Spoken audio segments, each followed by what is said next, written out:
boleh terjadi, tidak usah takut. Tapi kita harus mengambil keputusan mencari Tuhan lebih dahulu. Ini hamba Tuhan, dia jam 11 telepon. Kenapa? Saya bilang, Pak Yusa tolong. Saya sudah tidur. Saya bilang, Pak Yusa tolong, ada apa? Istri saya berontak, kerasukan setan, mau loncat dari tingkat 2, mau bunuh diri. Kamu kan hamba Tuhan, saya bilang. Iya, di sini juga ada 3 hamba Tuhan. Lah terus ngapain? Kalau kita berdoa, diem setannya. Kalau kita amin, berontak lari. Jadi kalau amin, pegangi. Tapi kalau sudah kita sembahyang lagi, dia diem. Kurang ajar enggak setannya?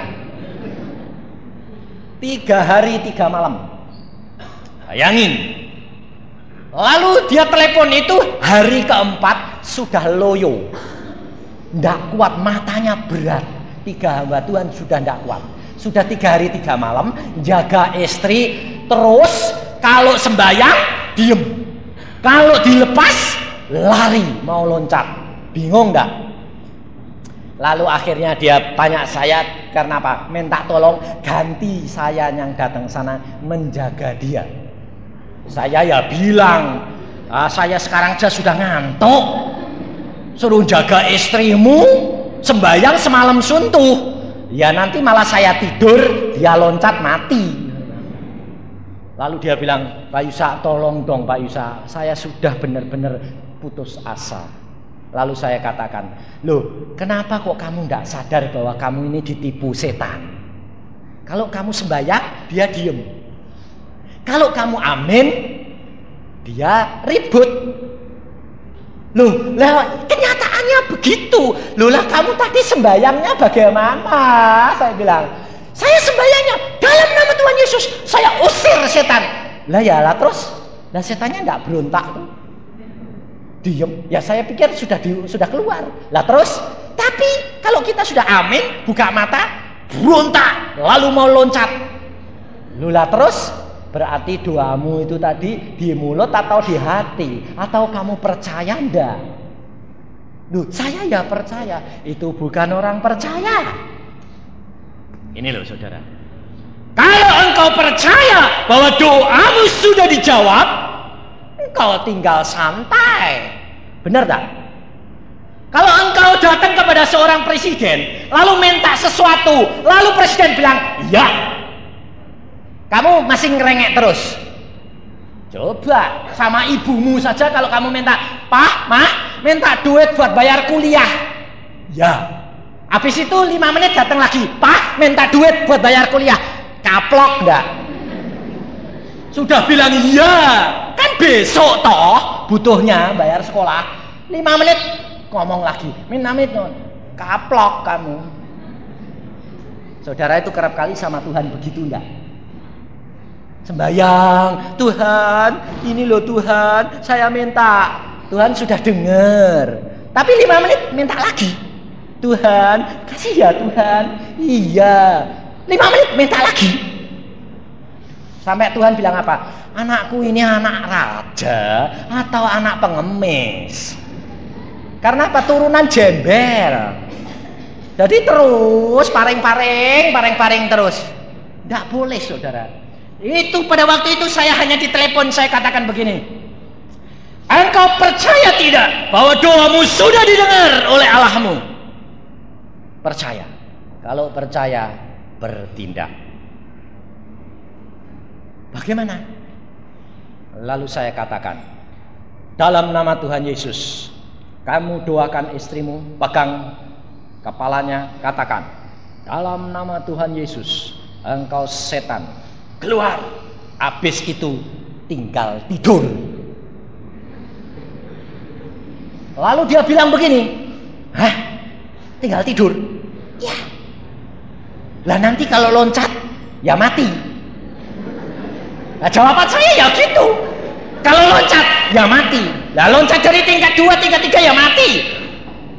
Lah kalau mati itu tandanya Tuhan tidak kuasa. Saya berkata, Engkau percaya enggak? Doamu didengar dalam nama Tuhan Yesus. Percaya. Jalankan. Ini kejadian sungguh loh. Lalu dia tanyanya apa? Gini, Pak Yusa, yang ngomong ini engkau atau Tuhan? Wah, tanyanya jadi begitu. Yang ngomong ini Tuhan atau Pak Yusa? Wah, lah ditantang gitu saya jadi bingung. Saya tadi ngomong Tuhan, saya lalu berdoa, Tuhan, yang ngomong tadi engkau apa saya? Nah, saya ditanya. Sebabnya apa? Lah ini istri orang nih. Tek mati suruh ganti piye? Pada waktu itu saya mengatakan, Tuhan, saya tadi berbicara dalam namamu. Lalu saya katakan, saya berbicara dalam namamu, Tuhan, engkau yang garansi. Lalu dia mengatakan, betul loh ya Pak Lusa, engkau bertindak di dalam nama Tuhan Yesus. Ya, saya berkata, baik, saya lakukan. Saya akan lakukan. Hamba-hamba Tuhan yang lain saya suruh pulang untuk tidur. Dan saya akan lakukan dalam nama Tuhan Yesus sesuai dengan apa yang Pak Yusa katakan. Kalau nanti istriku mati, awas kowe ya. Bingung. Lalu saya bilang, loh kamu percaya enggak? Percaya. Ya sudah, lakukan. Lalu saya tutup, keletek. Setelah saya tutup, saya masuk ditanyai istri saya. Sebabnya apa? Saya sembahyang. Kenapa aku sembahyang? Lah itu loh. Istri ini kerasukan setan mau mencolot. Dia bilang, saya tadi mengatakan suruh tumpang tangan, habis itu terus tinggal tidur. Lah kowe kok ngomong gitu? Lah mbah Tuhan peduli ah. Gue istri mati, ya kowe tak ganti no. Lu kok enak? Lah wis piye aku istriku cuma siji kok. Lah nek tak ganti goleki ngomana? Ndak isa ya kowe aku. Tapi percayalah Allahmu kuasa. Habis itu saya berdoa, Tuhan, aku sudah katakan dalam namamu, saya tidur. Ndak pusing saya tidur. Jam 5 bangun sembahyang, mulai setan ngomong, ih kowe, nanti jangan-jangan istri ini sudah mati. Madeg saya. Hah? Oh ya, tadi malam aku ngomong itu. Terus saya ajak istri saya, yuk tilik yuk isuk-isuk aku minum. Kenapa? Lah, piye dadine itu mati apa urip, Pak? Makanya hati-hati ya.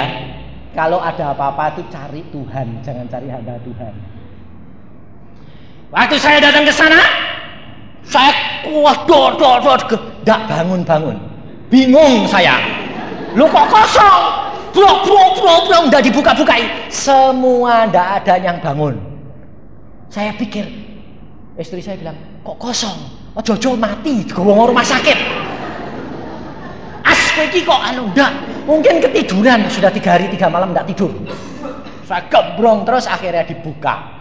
Saya bilang, kenapa kamu enggak buka-buka sampai bikin orang deg-degan? Dia bilang, sudah 3 hari 3 malam enggak tidur, jadi enggak dengar apa-apa. Istrimu bagaimana? Tidur persis di pinggir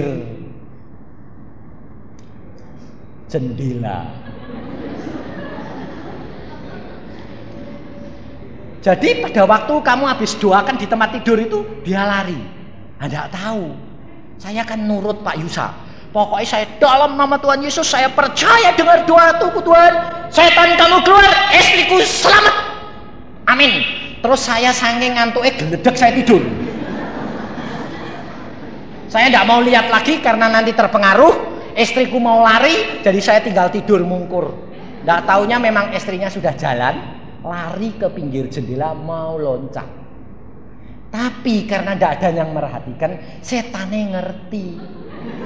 Kok tidak ada yang merhati? No. Suaminya tidur mungkur, yang lain tidak ada. Dia setannya bingung. Lalu keluar sendiri, dia tidur di bawah jendela. Kita datang, saya bangunkan, dia bangun. Dia mengatakan, loh, aku kok tidur di sini? Enggak apa-apa, ngelindur, saya bilang. Udah, sana kembali lagi.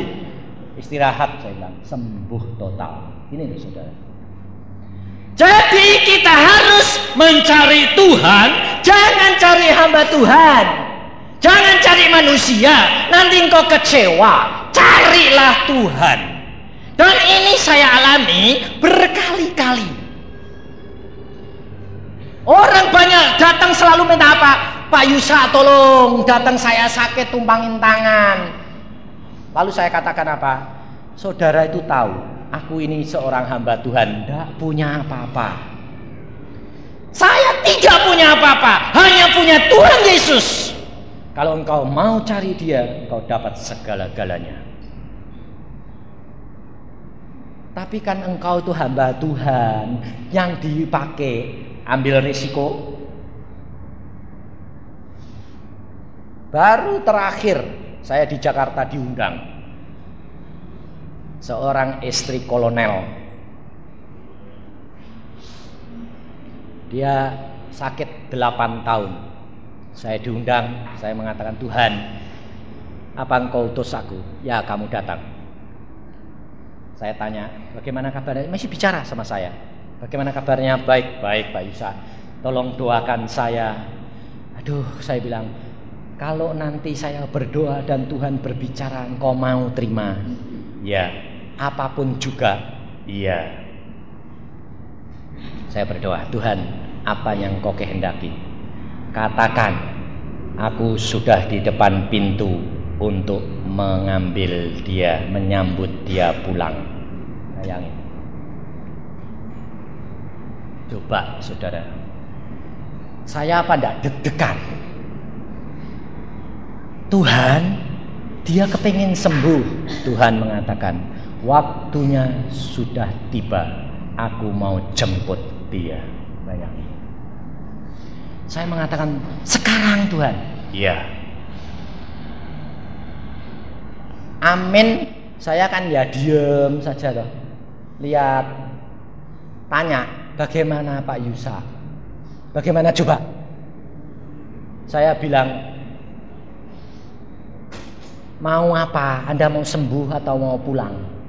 Mau sembuh, bagaimana coba? Lalu saya katakan, engkau sudah berjanji, apapun Tuhan berkata engkau terima. Ya. Tuhan mengatakan engkau harus segera pulang. Kapan? Sekarang juga. Lalu dia mengatakan, baik, saya pulang. Langsung dia mengatakan, baik, saya pulang. Baik, kasih tahu. Lalu suaminya datang, saya song-song, saya mengatakan, maaf ya Pak, saya diundang, Bapak sudah setuju toh, saya diundang. Ya. Dan apa yang Tuhan katakan, saya katakan. Ya. Istrimu segera pulang, dijemput Tuhan. Kapan? Segera, sekarang juga. Oke, dia masuk, bicara sama istrinya. Mam, kalau Tuhan mengatakan begitu, baik, pulang. Kita akan bertemu lagi. Baik Pak, aku pulang. Sekarang semuanya saya serahkan dalam tangan engkau, dan sampai kita bertemu di surga. Amin. Lalu 12 jam kemudian pulang. Saudara tahu. Itu resiko sebagai seorang hamba Tuhan. Kalau kita mau menyalurkan apa yang Tuhan katakan, dan saya tidak berhak untuk mengurangi maupun menambahkan, maka dari itu saudara, saya kerap kali kalau tidak diperintah oleh Tuhan, saya tidak mau datang. Dan saya tidak mau gampang-gampang tumpang tangan, karena risikonya terlalu berat. Sudah 10 orang yang saya harus hantar ke surga. 10 orang minta saya datang untuk didoakan sembuh, tapi Tuhan mengatakan pulang. Saudara berani malam ini nanti minta datang kepada saya?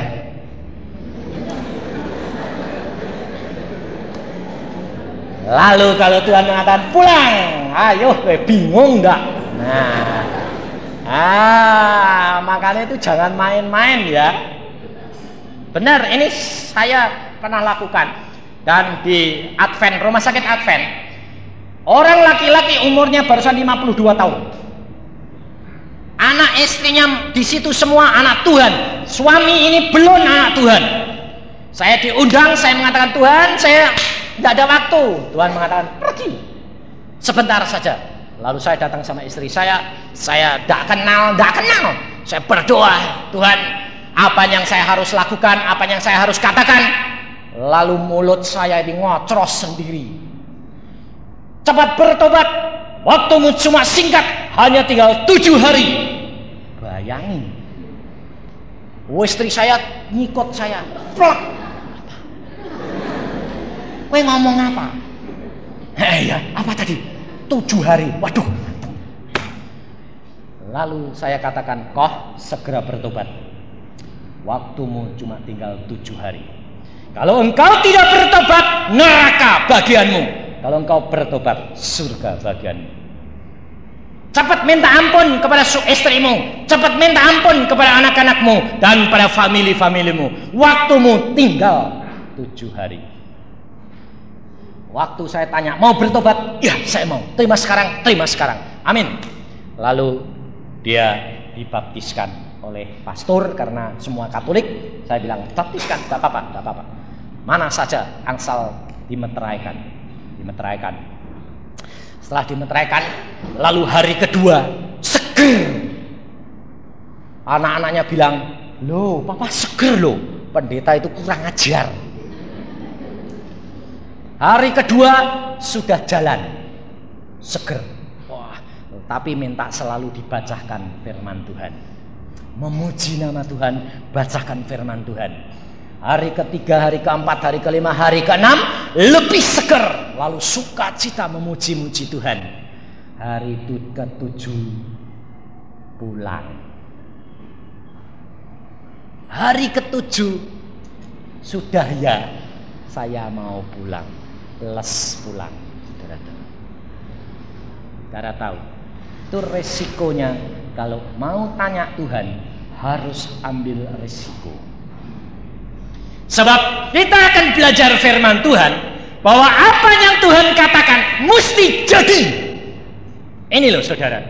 Karena kita masa sekarang ini perlu, kenapa? Peka terhadap suara daripada Roh Kudus, supaya kita tahu apa yang kita harus ambil langkah, supaya jangan kita tersesat. Yosafat mengambil satu langkah, aku mencari Tuhan. Benar-benar dia cari Tuhan, dan dia tidak menyimpang ke kanan dan ke kiri, dan dia cari Tuhan sungguh-sungguh bersama-sama dengan orang-orang Yehuda, karena dia takut akan serangan itu.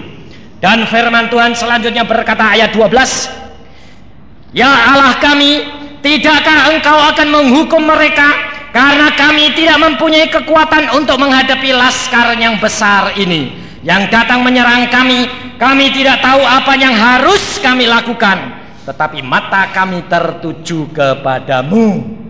Mata kami tertuju kepadamu. Kami tidak tahu apa yang harus kami lakukan. Kami sudah tidak tahu. Karena apa? Hidup di dalam ketakutan, karena serangan ancaman-ancaman dunia ini. Tetapi mata kami tertuju kepadamu. Ini loh saudara, ini rahasia keberhasilan anak-anak Tuhan. Kita boleh takut, kita boleh mendapatkan ancaman, kita dapatkan bahaya dari manapun juga. Tetapi kalau mata kita tertuju kepada Yesus Tuhan, kita tidak usah takut, karena Dia pembela kita. Tetapi ada satu rahasia keberhasilan daripada Yosafat. Ayat ke-13. Sementara itu seluruh Yehuda berdiri di hadapan Tuhan, juga segenap keluarga mereka dengan istri dan anak-anak mereka. Ini rahasia keberhasilan anak-anak Tuhan.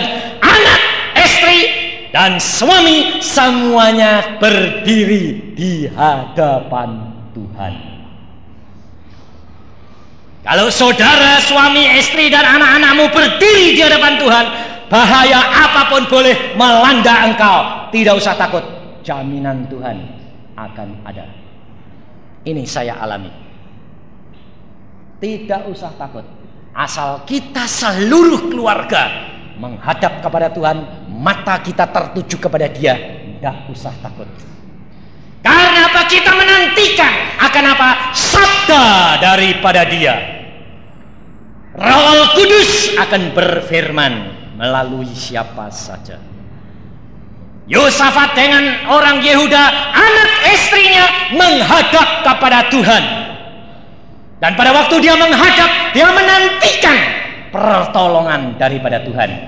Dan apabila hal itu sudah sampai kepada Tuhan, Tuhan segera bertindak. Tuhan pasti menjawab, karena Dia berkata apa? Nama Dia adalah Allah yang Maha Kuasa. Dia itu bicara. Yesus punya nama bicara. Yesus punya nama, Dia pembicara. Dia berkata-kata. Jadi saudara tidak usah takut. Pada waktu saudara sudah berdiri, tunggu firman daripada Tuhan. Rema itu, firman yang telah timbul, dan itu dinamakan rema. Bisa Tuhan berbicara melalui satu ayat Alkitab timbul dari dalam hati. Bisa Tuhan berbicara melalui firman Tuhan, melalui hambanya yang lain. Tuhan bisa berbicara melalui pendengaran langsung. Tapi yang penting, tunggu firman dari Tuhan. Firman yang menjadi rema itu harus engkau tunggu untuk tiap persoalan saudara. Tiap masalah saudara hadapkan kepada Tuhan, tetapi harus seluruh keluarga. Ini rahasia keberhasilan. Dan setelah itu tunggu rema, maka segala perkara akan jadi. Yosafat menantikan ayat 14. Lalu Yahasiel bin Sakaria bin Benaya bin Matanya, seorang Lewi dari Bani Asaf, dihinggapi roh Tuhan di tengah-tengah jemaah dan berseru, camkanlah hai seluruh Yehuda dan penduduk Yerusalem, dan tuanku Yosafat, beginilah firman Tuhan kepadamu, janganlah kamu takut dan terkejut karena laskar yang besar ini, sebab bukan kamu yang akan berperang melainkan Allah. Besok haruslah kamu turun menyerang mereka. Di sini firman Tuhan melalui seorang Lewi. Dia berkata apa? Jangan takut, jangan gentar, karena Allahmu yang akan berperang ganti engkau. Tetapi anehnya apa? Besok kamu harus menyerang mereka. Lu kok lucu? Kalau Allah yang berperang, kenapa kita harus pergi menyerang? Nah, ini saudara, ini namanya iman. Tuhan akan berperang ganti engkau, tetapi engkau harus beriman, maju perang.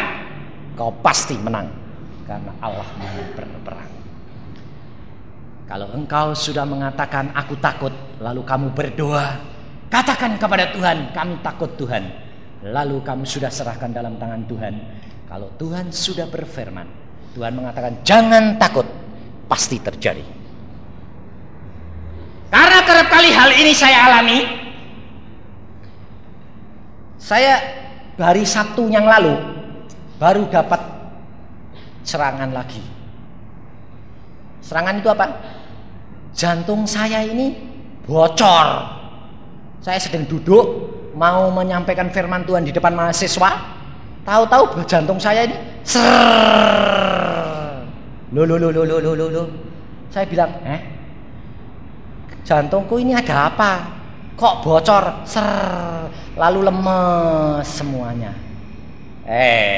Saya katakan, Tuhan, saya 5 menit lagi nyampaikan firman-Mu loh Tuhan. Kalau saya mati di tempat ini, tugas saya berarti sudah selesai. Tapi kalau engkau memberikan beban kepada saya dan belum saya selesaikan, engkau tidak akan biarkan onderdil saya ini tidak beres.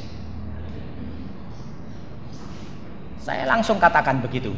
Lalu setan yang ngomong, kamu tahu Orang yang jantungnya bocor begini, kalau kamu tidak segera istirahat, kamu akan mati mendadak.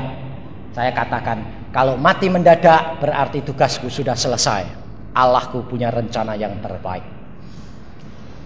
5 menit kemudian saya berdiri, saya khotbah, dan tetap 1 jam selesai. Saya pulang sampai di rumah jam 5, sembahyang lagi, jam 6 harus khotbah lagi. Dan sampai jam 9 semuanya selesai. Saya barusan plus lemes. Istri saya, kenapa kok kamu lemas? Tadi dapat serangan, tapi dalam nama Tuhan Yesus semuanya beres, saya bilang. Dan beres, saudara. Pulang dari Jakarta langsung kena pilek, kena batuk, padahal mau bawa firman Tuhan. Lalu saya jatuh sakit. Saya bilang, loh Tuhan, saya mau bawa firman Tuhan itu lusa loh. Mau pergi ke Semarang Tuhan.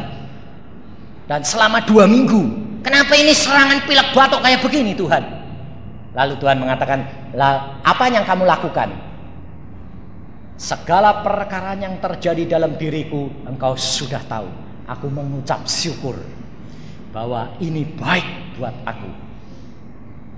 Lalu setelah saya katakan begitu, bagaimana? Saya tidur, saya ambil selimut, tidak bisa keringetan.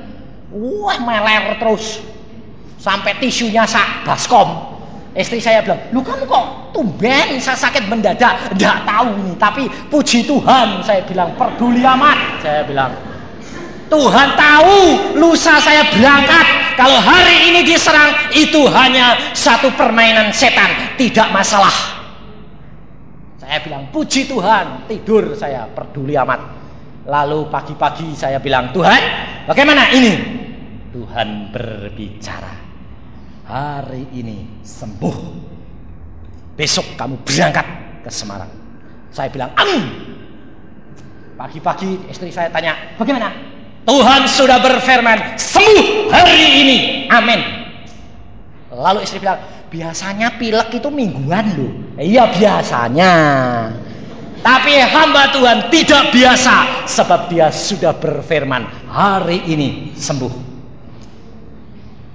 Langsung saya pagi bangun, saya katakan, pilek, batuk, sesuai dengan firman dia, semuanya sembuh hari ini.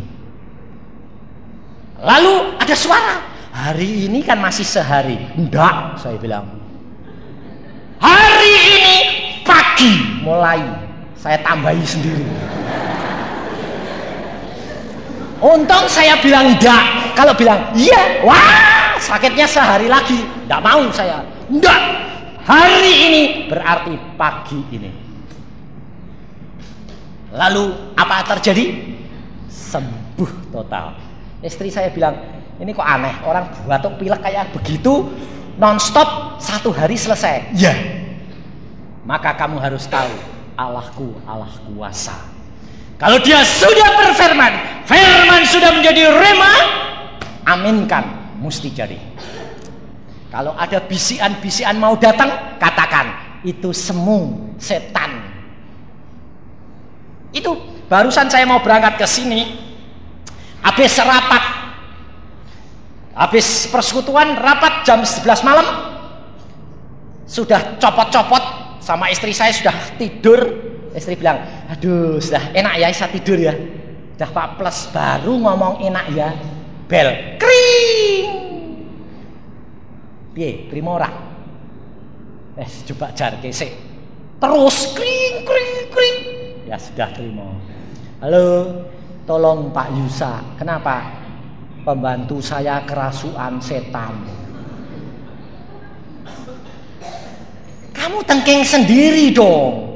Sudah ditengkingi terus dari jam 5, enggak bisa. Waduh, saya bilang, Tuhan, ini kenapa sih Tuhan? Tuhan mengatakan, kamu pergi saja sebentar. Ya, saya ganti pakaian, saya pergi sana. Di mana letaknya ini? Anak-anak Tuhan tidak punya kuasa. Ini letaknya di mana? Saya bilang. Bukan saya sombong, tidak. Kenapa tidak punya kuasa? Saya katakan, enggak tahu. Baik, nanti kita tahu. Yuk. Semua orang kumpul sana, setannya teriak-teriak. Lalu saya datang, setannya tahu kurang ajar enggak? madep sana. Teriak-teriak madep tembok. Saya tumpangin tangan di kepalanya, saya bilang, dalam karunia lidah Tuhan, apa yang saya harus berbuat? Tuhan ngomong, puter. Pandang matanya, usir. Oh beres, tak puter aja, ya. Dalam nama Tuhan Yesus, aku perintahkan kamu keluar. Hanya perkataan itu. Setannya ngomong apa? Ya sudah, saya tak tinggal kamu, tak tinggal ya. Wong saya takut, saya tak pergi. Langsung keluar setannya. Dan pembantunya itu kaget. Loh, kok orang banyak kayak begini? Malu saya, ada apa? Nah, lalu saya bilang, sudah saya mau pulang, saya mau tidur. Saudara tahu kenapa masalahnya? Dan hal itu lalu orang ini, anak-anak Tuhan ini kumpul sama orang pembantunya itu, lalu ditanya, kamu tadi pergi mana? Kamu kok kerasukan setan? Kamu kok ngomong begini. Pembantunya jadi malah takut. Aku kerasukan setan? Iya. Ngomong apa? Ngomong gini. Wah, lah piye? Nanti setannya masuk lagi. Ayo hati-hati, nanti masuk lagi. Masuk.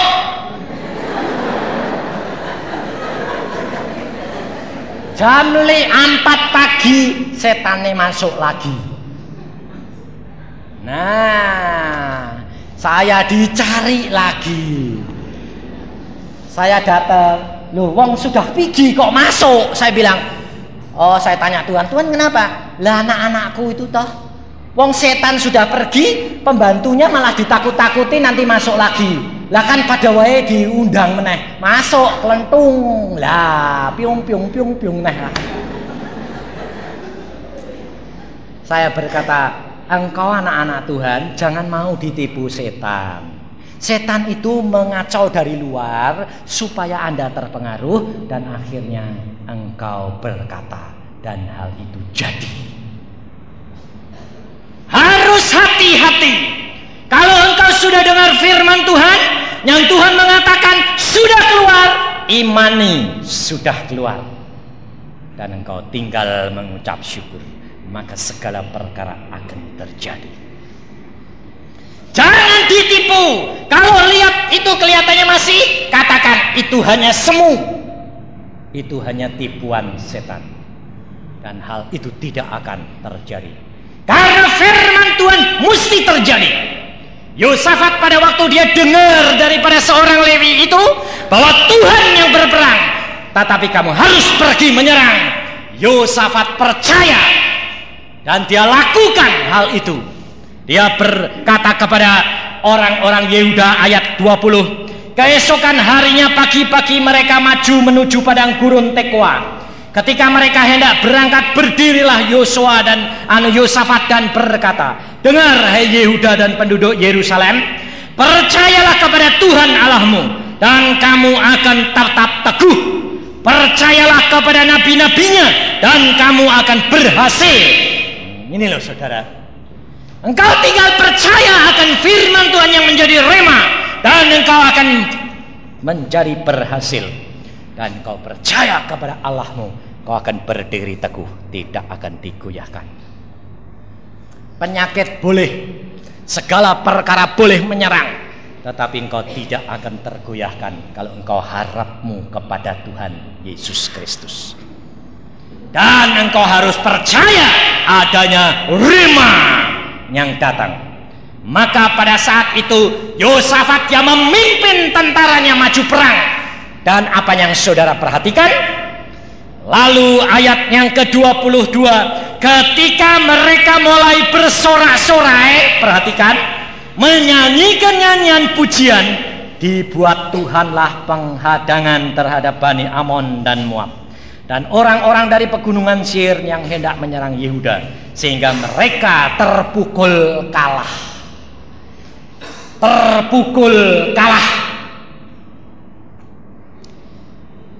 Lalu ayat 25, lalu Yosafat dan orang-orangnya turun untuk menjarah barang-barang mereka.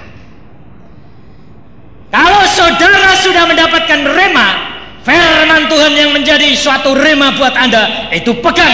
Lalu apa tindakan saudara? Saudara harus bersorak memuji Tuhan. Saudara harus memuliakan Tuhan, menyanyi. Itu tandanya saudara percaya bahwa firman Allah ya dan amin. Dan Allah akan duduk di atas puji-pujian orang-orang Israel. Kalau Allah duduk di dalam puji-pujiannya anak-anaknya, maka Allah akan bertindak dan dia memukul kalah musuh-musuh. Dan engkau tinggal terima jarahan. Ini loh saudara, ini rahasia keberhasilan daripada anak-anak Tuhan. Saudara dan saya sekarang adalah berperang dengan kuasa dan penguasa di udara. Saudara berperang dengan penyakit. Saudara berperang dengan ekonomi. Saudara berperang dengan masalah-masalah keluarga.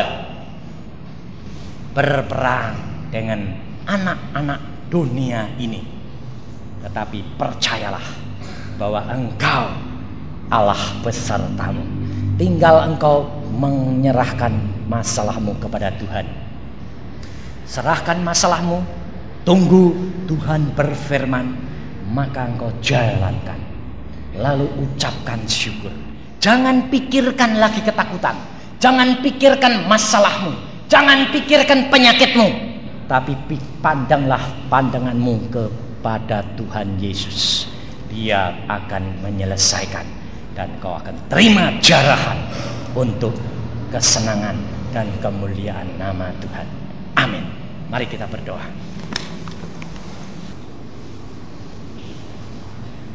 Mari kita merenungkan akan firman daripada Tuhan. Apa menjadi masalah daripada saudara-saudara? Sakit penyakitkah? Ekonomikah? Masalahkah keluarga? Saudara perhatikan. Katakan kepada Tuhan terus terang, Tuhan, aku takut. Aku tidak berani menghadapi kenyataan ini, Tuhan. Masalah ujian, masalah teman hidup, masalah-masalah yang lain. Katakan kepada Tuhan, pekerjaan-pekerjaan saudara. Katakan terus terang kepada Tuhan bahwa engkau takut, engkau khawatir, engkau bingung menghadapi, engkau tidak tahu apa yang harus diperbuat. Seperti Yosafat, katakan terus terang kepada Tuhan. Setelah itu tunggu apa yang Tuhan firmankan kepadamu. Tidak seluruh firman ini masuk, tapi ada satu demi satu akan muncul menjadi suatu rema. Ataukah Tuhan Roh Kudus sendiri berbicara kepada saudara? Ini penting. Dan kalau engkau sudah mendapatkan, pegang teguh, ucapkan syukur, maka engkau akan melihat kuasa Allah. Kalau Allah nanti bertindak, maka engkau akan menjadi berkat. Kau akan menjadi kemuliaan bagi nama Allah. Dan banyak orang akan dengan sendirinya datang mencari Allah yang benar. Oh Tuhan, dengarlah doa anak-anak-Mu. Tuhan, Engkau lihat ketakutan anak-anak-Mu. Mari Tuhan, berfirmanlah Tuhan kepada tiap-tiap anak-anak-Mu, supaya anak-anak-Mu boleh mengerti apa yang menjadi kehendak-Mu. Tuhan, Engkau menyuruh hamba-Mu mendidik anak-anak-Mu untuk bergantung kepadamu, bukan bergantung kepada hamba Tuhan, bukan bergantung kepada manusia yang lain, tapi hanya bergantung kepada Tuhan. Maka dari itu saudara, kalau Tuhan belum berfirman, minta terus, ketuk pintu kerajaan surga. Firman Tuhan berkata, ketuklah maka pintu akan dibukakan bagimu. Percayalah, pintu surga pasti dibuka untuk engkau dan saya. Oh Tuhan, hamba-Mu percaya, ketukan pintu anak-anak-Mu Engkau dengar, dan surga segera Engkau buka. Terima kasih Tuhan, terpujilah nama-Mu Tuhan Yesus. Haleluya Tuhan, haleluya Tuhan. Terima kasih Tuhan Yesus, terima kasih Tuhan. Pada saat ini kebangunan rohani yang pertama, saya tidak digerakkan untuk memanggil saudara berdiri maupun ke depan. Saya tidak, mungkin nanti hari-hari yang lain. Saya tidak berani melampaui apa yang Tuhan kehendaki. Saudara akan tahu jamahan Tuhan. Ucapkan syukur, maka engkau akan melihat kuasa Allah bertindak buat engkau. Dan engkau akan melihat dan menerima jarahan-jarahan itu. Kuasanya akan kamu terima. Dan percayalah, Allah-Mu ajaib, karena Dia sudah bertindak untuk engkau dan saya. Terima kasih Tuhan, hamba serahkan anak-anak-Mu kembali dalam tangan-Mu. Kuasa-Mu bersama dengan mereka. Dalam nama Tuhan Yesus kami percaya. Amin.